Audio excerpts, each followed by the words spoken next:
கர்த்தருடைய நாமம் மகிமைப்படுவதாக. ஆண்டவரும் அருமை இரட்சகருமாகிய இயேசுவின் நாமத்தினால இந்த நாளுக்காய் நாம் தேவனாகிய கர்த்தரை ஸ்தோத்தரிக்கிறேன்.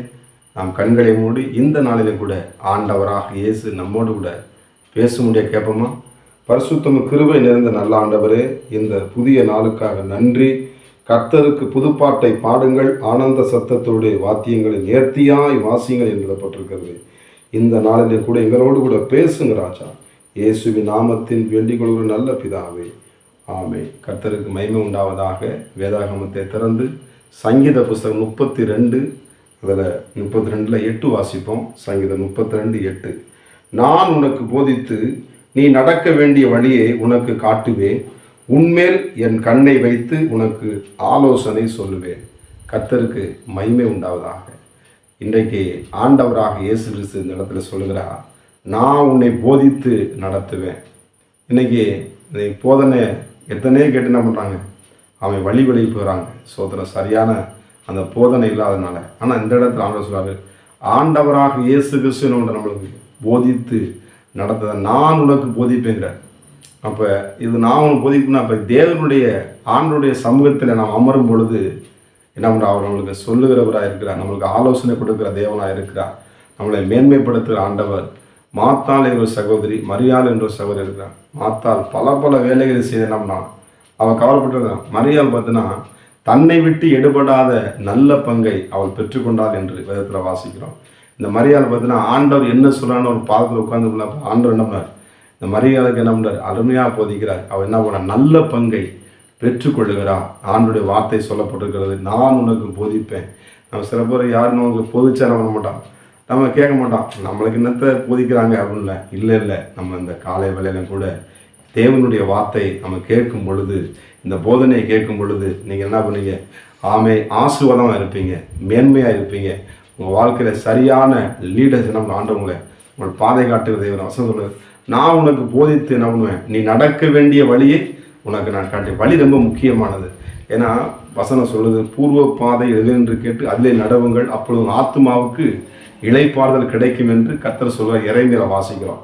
அருமையான தேவனுடைய பிள்ளைகளே, ஆண்டு சொல்றாரு, நான் உனக்கு என்ன பண்ணுவேன், வழிகாட்டுகிற தேவன். வழியில இன்னைக்கு எத்தனை விதமான போராட்டங்கள் நடக்கிறது, எத்தனை விதமான பிரச்சனை நடக்கும். போகிற பாதைகளில் நம்ம பார்க்குறோம் இல்லையா, வெளியே போகும் பொழுது, வாகனத்தில் போகும் பொழுது, பஸ்ஸில் போகும்பொழுது, ட்ரெயினில் போகும் பொழுது, பிளேட்டில் போகும் பொழுது எத்தனை விதம் அசம்பளம் நடக்குது. ஆனால் ஆண்டு சொல்றாரு, நான் உனக்கு போதித்து நீ நடக்க வேண்டிய வழியை உனக்கு என்ன, இன்றைக்கு தேவனாய கர்த்தர் உங்களுக்கு வழிகாட்டுகிற தேவன். வழி தெரியாமல் இருக்கிறீங்களா? எந்த வழியை போய் எனக்கு தெரியல பிரதர், நான் என்னமோ போய்கிட்டு இருக்கேன், என்னமோ செஞ்சிட்டு இருக்கேன், எனக்கு என்ன வழியே தெரியல, வாழ்க்கையெல்லாம் இருளாக இருக்குது அப்படிங்களா? அருமையாக தேவ பிள்ளைகளே, ஆண்டவராக இயேசு கிறிஸ்து, நானே உனக்கு வழியும் சத்தியமும் ஜீவனுமாக இருக்கிறேன் என்று ஆண்டவர் சொல்லுகிறார். அவர் உங்களுக்கு வழிகாட்டுவார். பிள்ளைகளே, வழி தெரியாமல் இருக்கிறீங்களா? இன்றைக்கு ஆண்டுடைய வழி உங்களுக்கு உண்டாகிறது.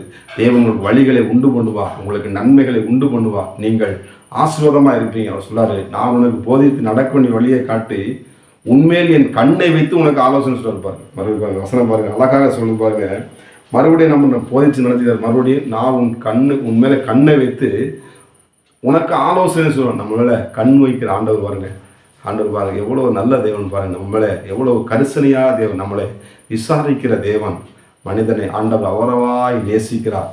மனிதனுக்காக தன் ஜீவனையே கொடுத்த ஆண்டவராக இயேசு இந்த பூமியிலே நமக்காக வந்து மரித்து அடக்கம் பண்ணப்பட்டு 3ஆம் உயிரோடு எழுந்து இன்றைக்கு உயிரோடு இருக்கிற அந்த ஆண்டவராக இயேசுல, நான் உனக்கு வழிகாட்டுவேன், நான் உனக்கு போதிப்பேன், நான் உன் மேலே கண்ணை வைத்திருக்கிறேன், நான் உனக்கு ஆலோசனை சொல்லுவேன், நான் உன்னை நடத்த வேண்டியதை நடத்த, உன்னை நான் கரை சேர்ப்பேன் என்று கர்த்தர் சொல்கிறார். அருமையான தேவ பிள்ளைகளே, இந்த நாளிலும் கூட சோத்திரம், அவனுடைய வார்த்தையை நீங்கள் பிடித்து கொள்ளுங்க. ஆண்டவர், எனக்கு நீங்கள் போதிக்கிறீங்கப்பா, நீங்கள் என்னை வழி நடத்துங்கப்பா, என் கையை பிடிச்சிங்கப்பான்னு சொல்லுங்கள். உங்கள் கரத்தை பிடித்து கொண்டு உங்களை நடக்க கர்த்தர் உங்களை வழிகாட்டி உங்களை நல்ல ஞானத்தோடும் விவேகத்தோடும் கூட நடக்கும்படி தேவன் உங்களுக்கு உதவி செய்வார். அருமையான தேவ பிள்ளைகளே, உங்கள் குடும்பத்திலே, உங்கள் வேலைகளிலே, உங்கள் ஊழியத்திலே கர்த்தர் பலத்த கிரிகளை செய்து உங்களை வழிநடத்த ஆண்டவராக இயேசு வல்லமையோடு கூட இருக்கிறார். அவருடைய கரத்தை பிடிச்சு கொள்ளுங்க, அவருடைய போதனையை கேளுங்க, அவர் வழிகாட்டலை கேளுங்க. நிச்சயமாக முடிவு உண்டு. உங்கள் நம்பிக்கை ஒரு நாள் வீண் போகாது. அவனுடைய சமூகத்தில், ஆண்டவரே எனக்கு நீங்கள் போதிங்கப்பா, எனக்கு வழிகாட்டுங்க ஆண்டவரே, என் மேலே கண்ணை வச்சு நடத்துங்கன்னு சொல்லி நம்ம கேட்போமா? பரிசுத்தமும் கிருபை நிறைந்த நல்ல ஆண்டவரே, ஆண்டவரே, அருமையான பிள்ளைகளோடு இந்த நாளில் கூட எங்களோடு பேசின வார்த்தைக்காக சோதரன், நான் உனக்கு போதித்து நீ நடக்க வேண்டிய வழியை உனக்கு காட்டுவேன், உண்மையில் என் கண்ணை வைத்து உனக்கு ஆலோசனை சொல்லுவேன். ஆண்டவரே, ஆலோசனை இடத்துல ஜனங்கள் சிதறி போவார்களே அப்பா, சீர்கட்டு போய்வார்களே. ஆண்டவரே, நீர் பிள்ளைகளுக்கு சரியான ஆலோசனை குடும்பத்தில் தருவீராக, படிக்கிற பிள்ளைகளுக்கு ஆலோசனை தருவீராக, வேலை செய்கிறவர்களுக்கு ஆலோசனை தருவீராக, அதிகாரிகளுக்கு ஆண்டவரே நீ ஆலோசனை தருவீராக. நீ ஆலோசனை கர்த்தரப்பா. ஆண்டவரே, நீ வழிகாட்டும்படியா நாங்கள் செபிக்கிறோம். ஆண்டவரே, எந்தெந்த வழியிலே போக வேண்டும், இன்னைக்கு எத்தனையோ துன்மார்க்கமான வழிகளில் போய் எத்தனையோ மாட்டிக்கொள்றாங்கப்பா. உடைய பிள்ளைகளை ஆண்டவன் நல்வழிப்படுத்தும்படியா நான் செபிக்கிறேன். உடைய பிள்ளைகளை நீ ஆசீர்வதிப்பீராக. இந்த செய்தியை கேட்டுக்கொண்டு பார்த்து கொண்டிருக்கிற செபித்து கொண்டிருக்கிற வாழ்க்கையிலே கர்த்தர் அற்புதங்களை செய்யும்படியா செபிக்கும். உடைய பிள்ளைகளை கண்ணை வைத்து நீ ஆலோசனை கொடுப்பதற்காக நன்றி. உடைய பிள்ளைகளை நீ ஆசீர்வதிப்பீராக. இயேசுவின் நாமத்தின் பிதாவே, ஆமென். God bless you. கர்த்தர் உங்களை ஆசீர்வதிப்பாராக. மேல் அவர் கண்ணை வைத்து ஆலோசனை சொல்லுவார், சத்தியத்தின் பாதையிலே நித்தமும் நடத்துவார். பரிசுத்த ஆவியால் உள்ளத்தை நிரப்புவார், பரிசுத்த ஆவியால் உள்ளத்தை நிரப்புவார். பரிசுத்தர் பரிசுத்தர் அவர் பெயரே.